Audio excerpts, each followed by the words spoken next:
a lot, you just hit on a very important point. A lot of people say, well, what's ROI? We always think of ROI in dollars. Well, there's an emotional ROI to everything you do. And so if you can reduce your emotional or increase your emotional ROI and have more capacity for your family, what's that value? Like for me, that's worth a lot of money. You're an inspiration to our entire organization. Welcome to the Gym Marketing Made Simple podcast. We're going to be talking the done-for-you marketing and sales strategies proven to work with boutique fitness gyms to increase quality lead flow and grow your revenue. Don't try to be a professional marketer and waste tons of money. Let the experts at Lasso do it for you. And now, here are your hosts, Blake Ruff and Sherman Merritt. All right, guys, welcome to the Gym Marketing Made Simple podcast. This is Sherman, and we have Blake on here, of course. Today we have a special guest, our guy, Scott Rammage. Scott, thanks for taking the time to hang out with us today. Thank you, guys. It's been fun talking with you a lot over the last few weeks. You guys are doing good work. Yeah, man, we're definitely trying to. It is. For us, it's definitely always good to work with great people, and you're a great person. So it just makes it easy, right? Like, I think that, looking back over all this time we've known each other, we've worked together in a couple instances, and it's always been good, right? So when we were looking for someone to help us with our podcast, it was sort of a no-brainer, right? Like, where are we going? Oh, we're going to reach out to Scott first. And me personally, with me being a salesman, right? If you didn't know that, I like to sell stuff. Like, it's just the way I'm wired. When I reached out to you for help, you actually helped me. You didn't try to sell me anything. You didn't say, hey, Sherman, I do this podcast thing, as if I didn't know. You were just like, oh, this is what you can do. Like, that was sort of a test, and you passed. Because had you tried to sell me, I might have, I wouldn't have liked that, Scott. Yeah, you know this, but if we're authentic and we come from a place of help, I just want to help. If there's a way I can help, I'm going to help. If there's not, I want you to go away with a really good feeling inside, so that you are like, hey, that Scott guy, when podcasts come on top of your mind, that Scott guy, he was really cool. And so, like, I have to pump myself up before every call. Is like, Scott, you're just here to help. The outcome will be the outcome, and that's what it is. I think that's what makes a good sales person, because I'm not wired for sales, to tell you the truth. It's a stretch for me, and sometimes I tell somebody. And today, just an example of this, and I know we'll go on another topic, but today I had a guy hop on a podcast on a sales call, and it was literally very obvious at the beginning that he didn't want what I had. Yeah. And so I'm like, hey, well, let's just talk about business. And we talked about business for like 20 minutes. And he said, wow, you know what? I have about 20 people I can refer to you today. Yeah. I was like, oh, right on, let's go. And that's just because I think I kind of gave up that I need to close this sale and had more of, I need to leave a lasting impression with someone. So I'm glad to get that feedback from you. Thank you very much. And it's weird. Speaking of that, it's weird. I've worked with both of you in totally different circumstances over like 6 years.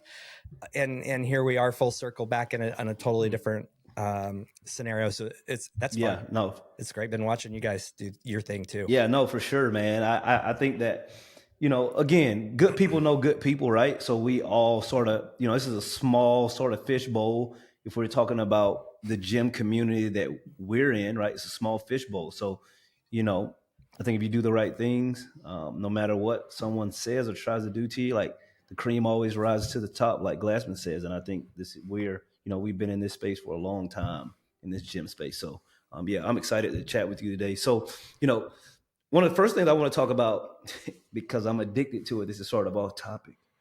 I didn't know that you snowboarded. I just went snowboarding last year for the first time.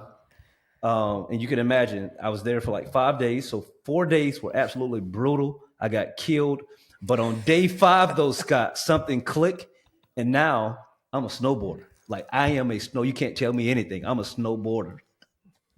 That's rad. Where did you go? Steamboat, Colorado. What Steamboat, Colorado? Oh my!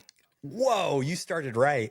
Yeah, like, I'm gonna age myself here. I started snowboarding in 1986.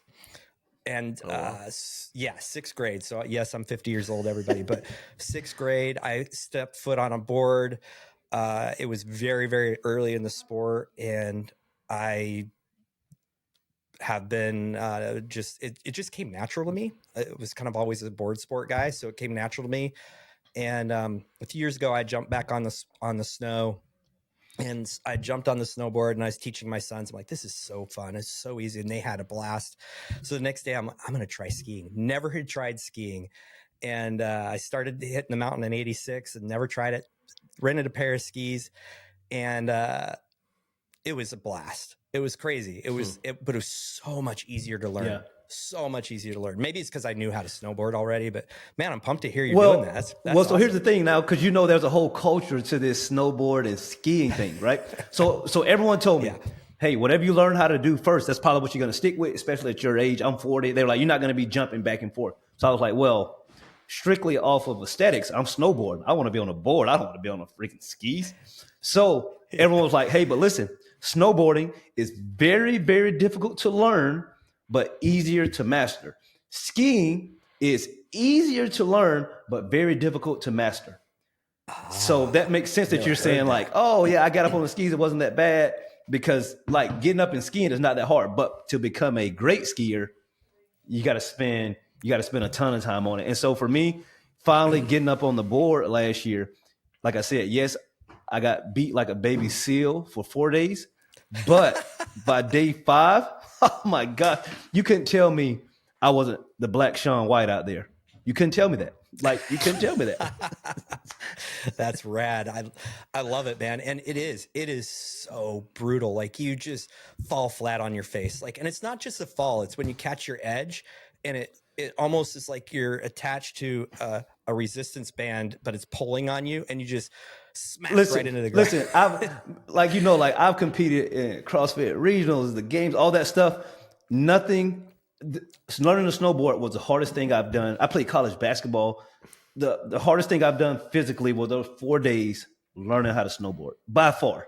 Did you have a coach? I took a private lesson day 1. That's it. Took a private lesson day 1 for like 8 hours.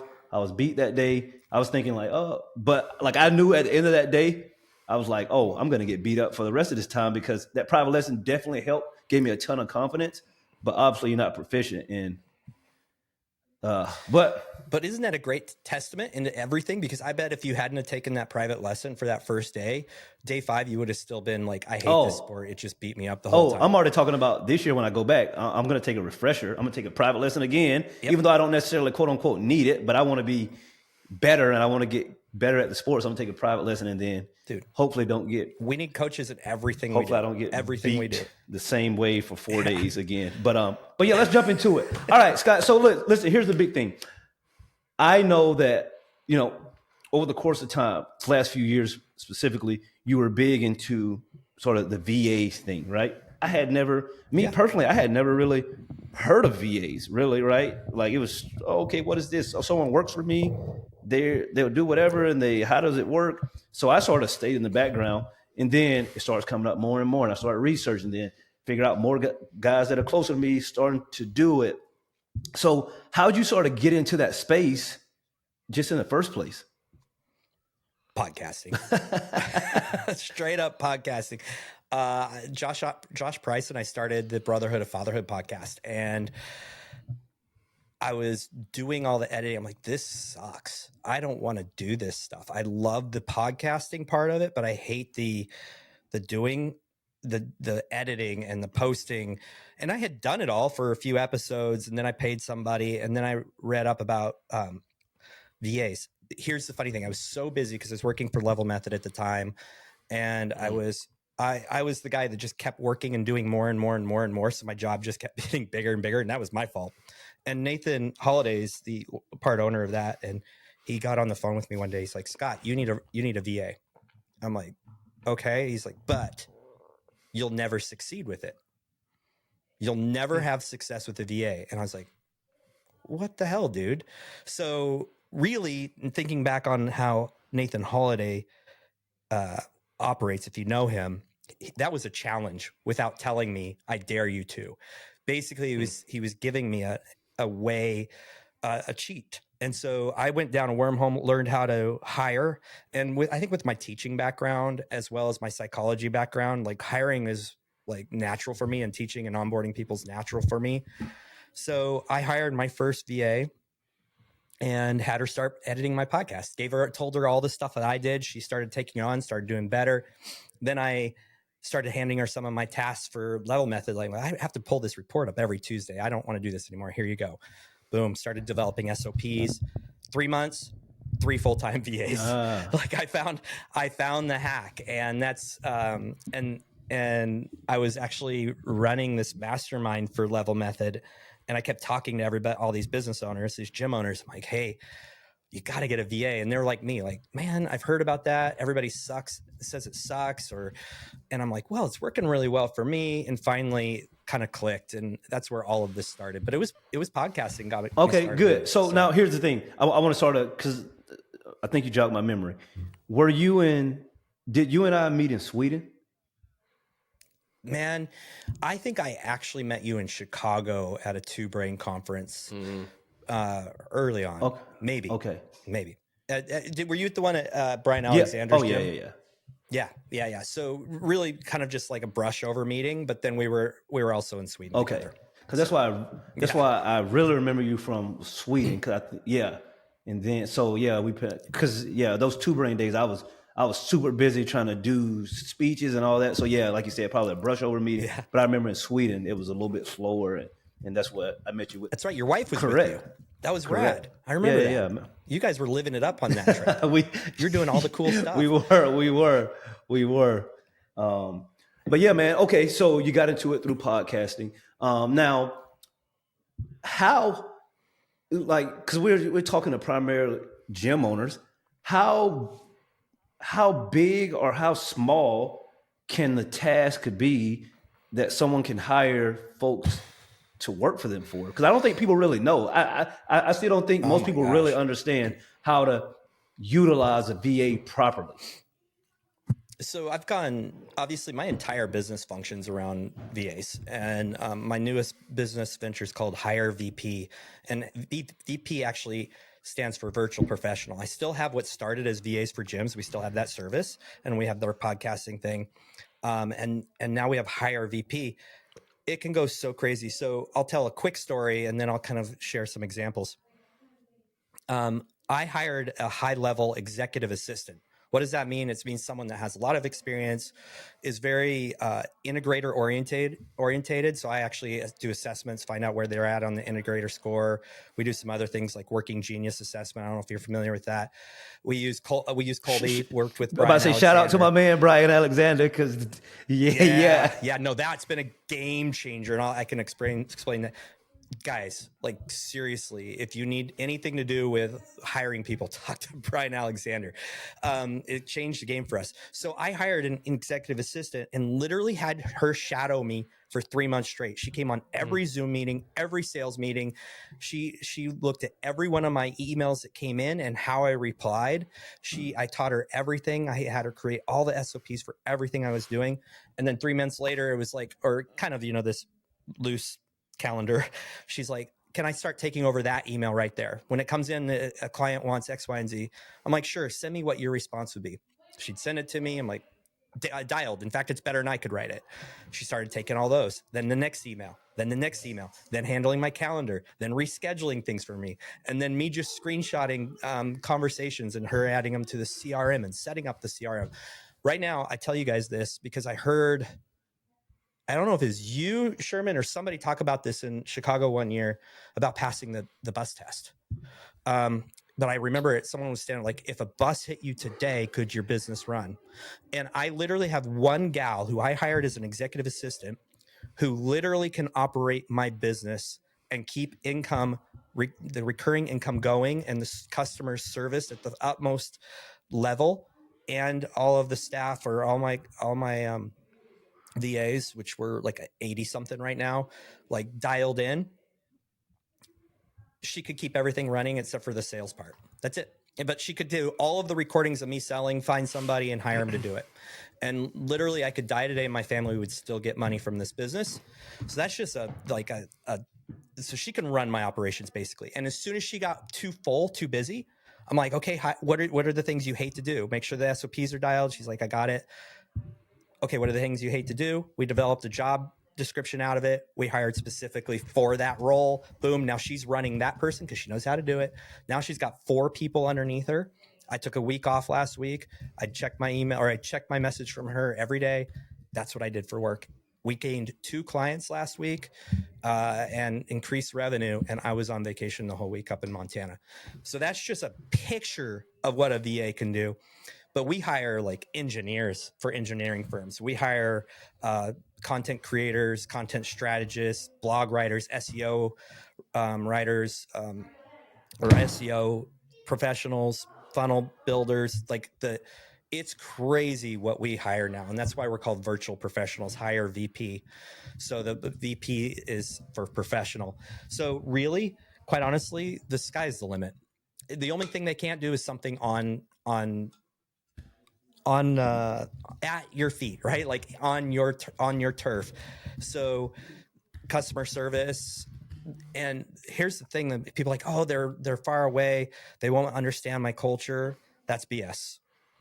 Their understanding of your culture is you communicating with them and involving them in the meetings and all the other things. They can be 100% on point with your business. And so really your imagination's your limitation. Yeah, I think looking back, as having a gym, I always thought that like, oh, this person's never going to be doing it as well as me, which they're probably not, right? It's not going to be replacing you. But, we have a virtual assistant. She basically works with me a lot, and she's in Denver, but I don't know what I'd do without her, right? I know. And going back to your point of like Alexander, we are like, all right, we need an assistant. We threw it out on Fiverr, had like 30 different resumes. And he's like, you can only interview these 2 people based on what you're looking for. So I think and you can correct me if I'm wrong, I think the main reason that it doesn't go well is because you're not finding the right person for the job, right? Like based on their skill set, you're just like, oh, this person seems like we do for a lot of job interviews. They just seem like a really great person. This is somebody I want to work with. And they're just not wired for it at all. Like no, the task I need is somebody that can work on the back end, do the monotonous things. Oh, and it's where you're weak at a lot of times, right? Absolutely. Like for these gym owners, you got to figure out what are the things that you hate, what are the things you're amazing at, and get the stuff that you hate off your task. Well, and a lot of them will put it on a trainer or someone that's doing something else, and they'll say yes, but the chances of them hating that or not being good at it are very high. So like when we hire, of course, with the help of Brian, we use the Colby. We have a profile built for what's going to create. We find out if someone comes to me and says, I want someone to literally learn everything I do, I give them assessments and then I look for the closest match possible. If they're like, I want them to do the opposite of what I do, we do the opposite. We give them the assessment. We hire for their deficiencies.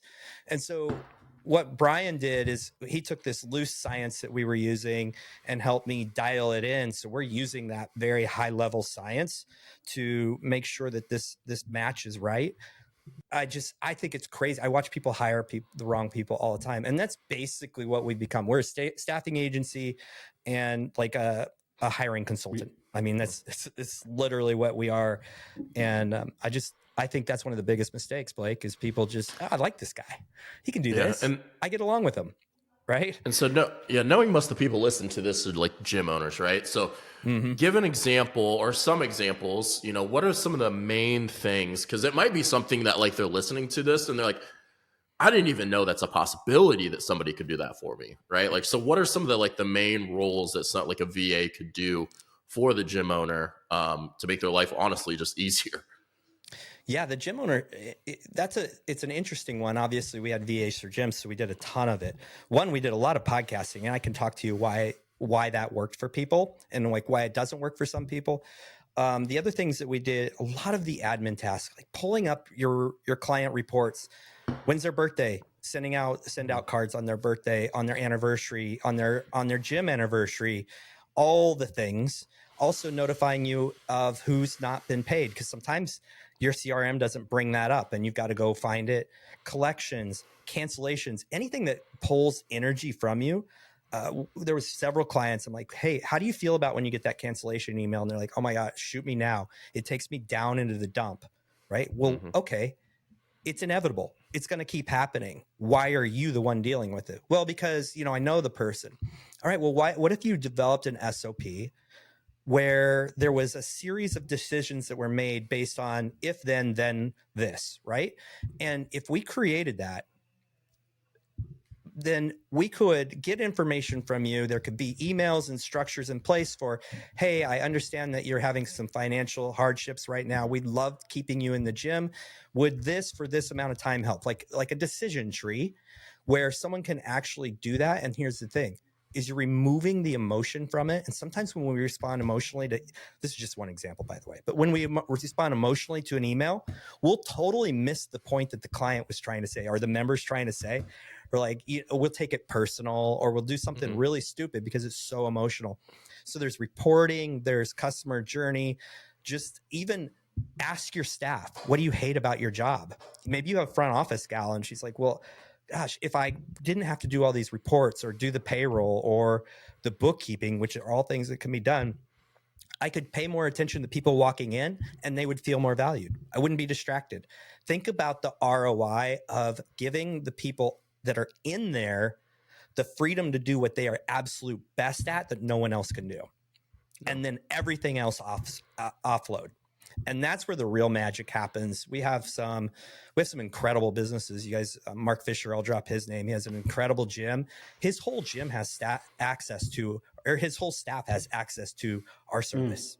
And so they're all in our project management system. They're all assigning things. It's like a superpower. Like things are just coming in, bing, bing, bing, bing, bing, bing. These are things they don't want to do. And Mark could think, wow, like I don't need them anymore because they're offloading all this stuff. Or he could think, this is insane because they're going to perform at such a higher level now because all the things they don't like to do are off of their plate. And that's the decision he's made. And they're leveraging the crap out of our service because he's given that freedom to his staff. Yeah.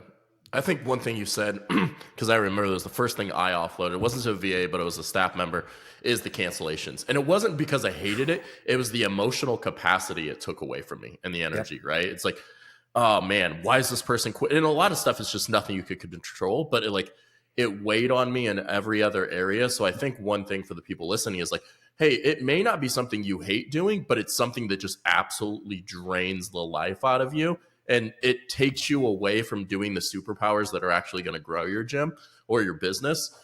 So I think it's those things of just doing that. Like, me and Sherman have done it many times of like, kind of like the heaven, hell, and purgatory. Like, what are the things that like lie in those areas? And whatever you just hate, you got to get off your plate because you don't even realize, and it's going to cost you in the beginning.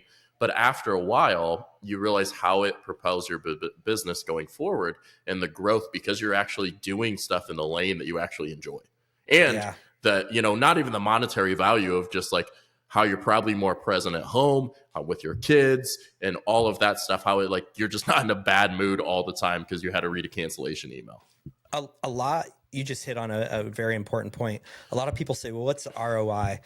We always think of ROI in dollars. Well, there's an emotional ROI to everything you do. And so if you can reduce your emotional or increase your emotional ROI and have more capacity for your family, what's that value?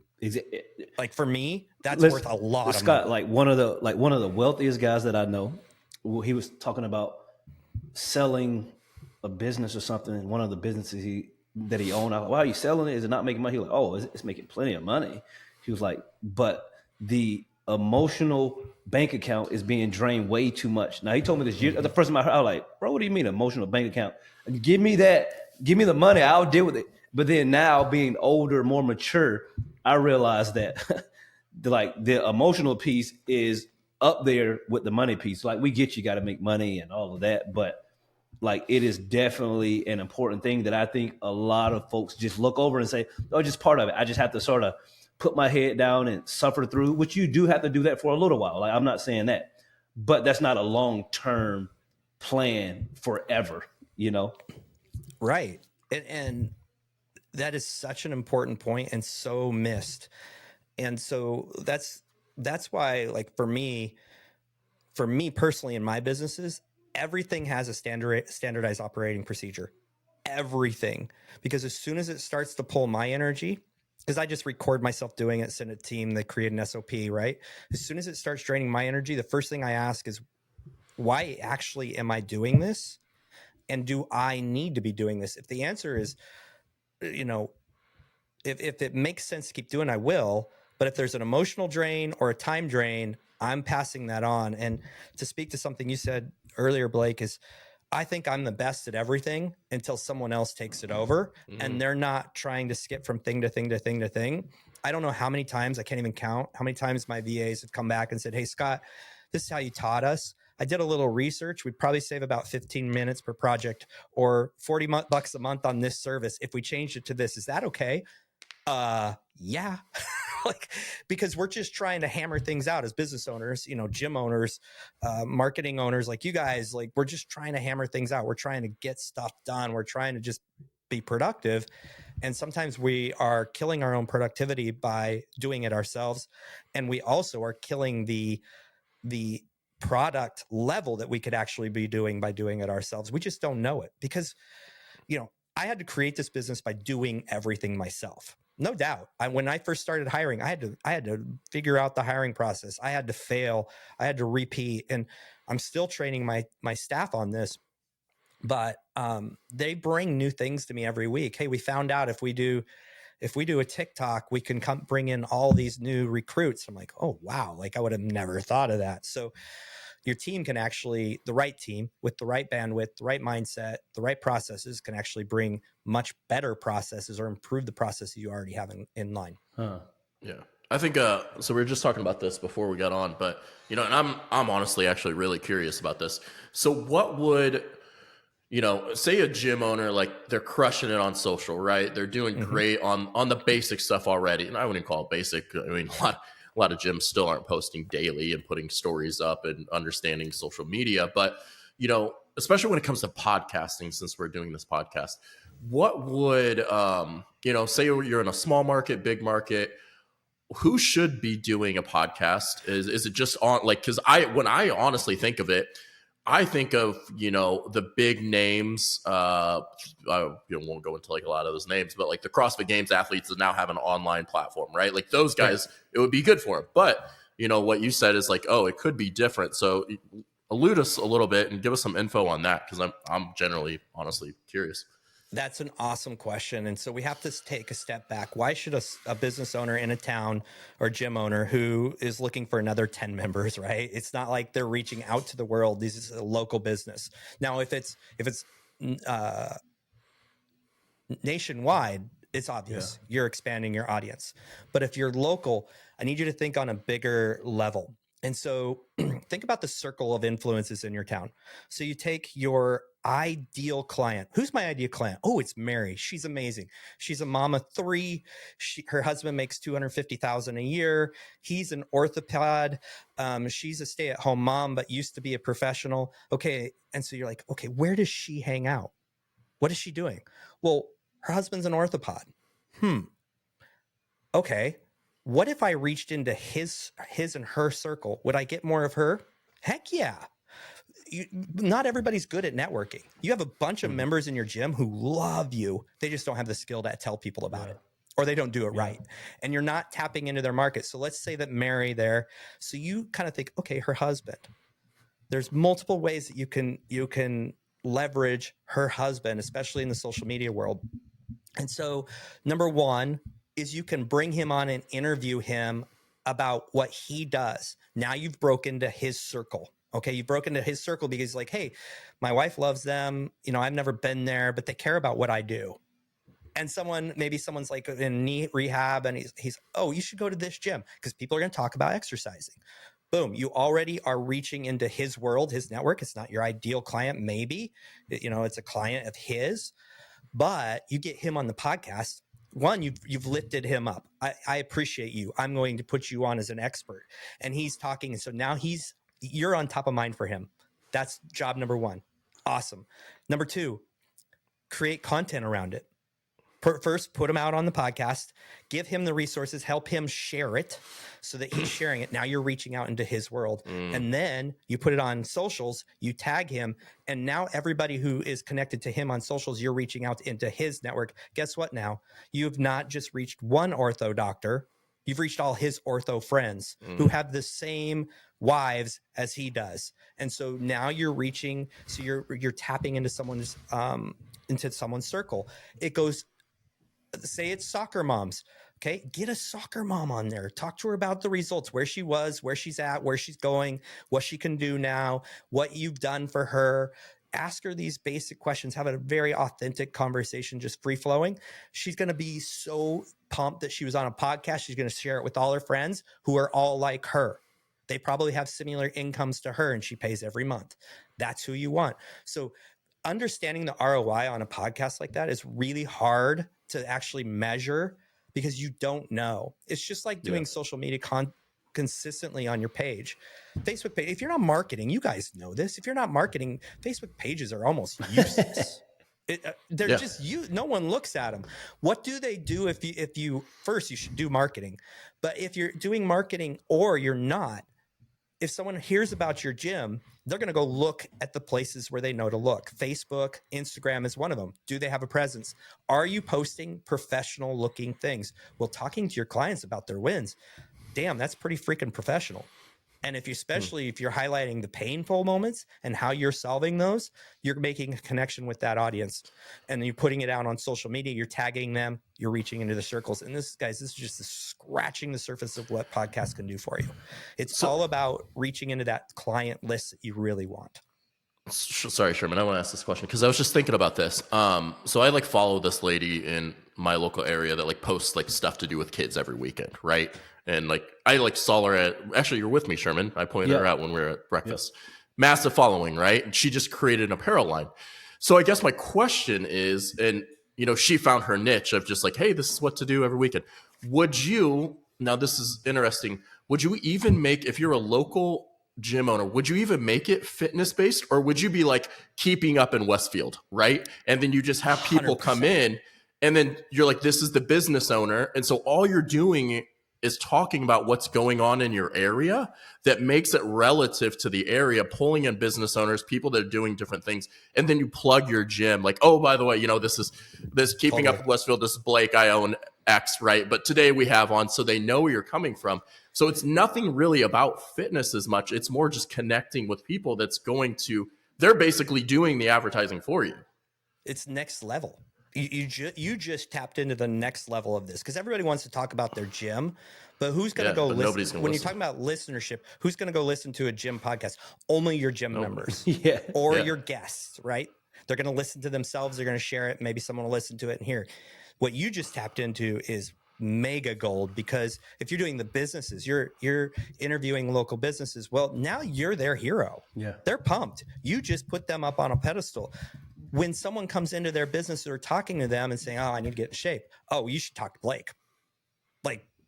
They're not going to think of anybody else. If you become a subject area connector or a business connector in your community or a resource connector in your community, you're leveling yourself up way beyond where most gym owners think of. They think of, I'm the gym guy instead of be the resource guy. And like you said, you could say, hey, this podcast is I'll go with my old gym. This podcast is sponsored by FSC CrossFit. Your CrossFit for the everyday person. Boom. That's it. That's all. That's all I'd have to say. Because like I said at the beginning, sales is adding value to someone. If I can add value to someone, whether it's topic or non-topic, they're going to think of me when they connect what I actually do. And I'm going to be top of mind. And there's going to be trust. So I want to summarize that a little bit because I think we made that very complex in our marketing minds, right? But if you owned a gym and you're wanting to talk about fitness all the time, but really that's not going to get you anywhere because nobody's going to listen to it. But instead, if you make it about your community and what's going on in that Carmel, Westfield, wherever I am, right? The lady I follow is Keeping Up in Carmel. If you had Keeping Up in Westfield podcast and just pulled in hey, this is a great podcast to find local business owners if you like to shop small, but also give value at the same time, I mean, I don't know. I think that's absolutely huge. Like, I've never thought of it that way of like, so yeah, that's a huge, that's bigger than a golden nugget right there. It is. And you can start doing referral partners within your community as well. But that takes trust. And how do you build trust? Is you talk to people, you give them a platform, you lift them up, you give them some value in their business, because as business owners, you guys know a lot of things about customer service and retention that a lot of other businesses don't know. The truth is they know a lot of things about some things that you don't know that you could really implement as well. So not only are you reaching into their network, and not only are you reaching into your community, you're actually giving value to other people, and you're actually receiving value to other people. So your ROI on that podcast could actually just be the things you're learning from the local business owners that you wouldn't have talked about before. Okay, so first of all, I think that, like, I'm going to make it official right now. This is part one. This is part one of Scott's. So we got to have you back. Like, we'll figure out your scheduling. I think it's got to be a practical setup. For like we're going to send you, because I think if somebody did that, that would be massive. I don't know. You can correct me. I don't know anybody that's doing that. Yeah. I know some people that are doing it outside of the gym industry, and they're crushing it. So I know somebody that's doing it in a small town in Kansas, and she doesn't own a gym. She owns a coffee shop.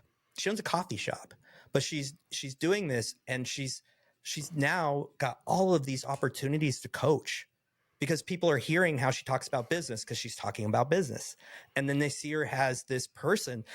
Just recently, she's like, people are trying to get me to be mayor. Like, literally, that's the influence that has happened because she's just out there talking to people.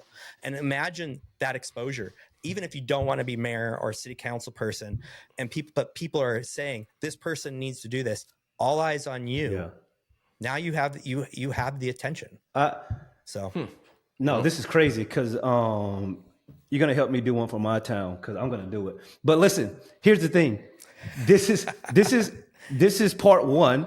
Scott, when we get off this, I'm going to send you the link. You got to book again whenever you have availability, because I feel like I love doing this is just too much. Like, this is too good for people not to get the next piece of it.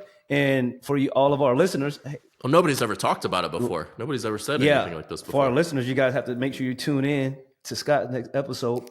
Because I think that another thing that we're going to tap into the next time you come on is what we were sort of touching on earlier, is sort of that whole Kobe thing. We're talking about Brian Alexander, but I think that hiring the right people, placing the right people, it saved you financially a lot, but also the headache piece of managing people, because everyone's not made to manage people. I think there are great business owners that should be, like, they can own the business, but they shouldn't be operating the business.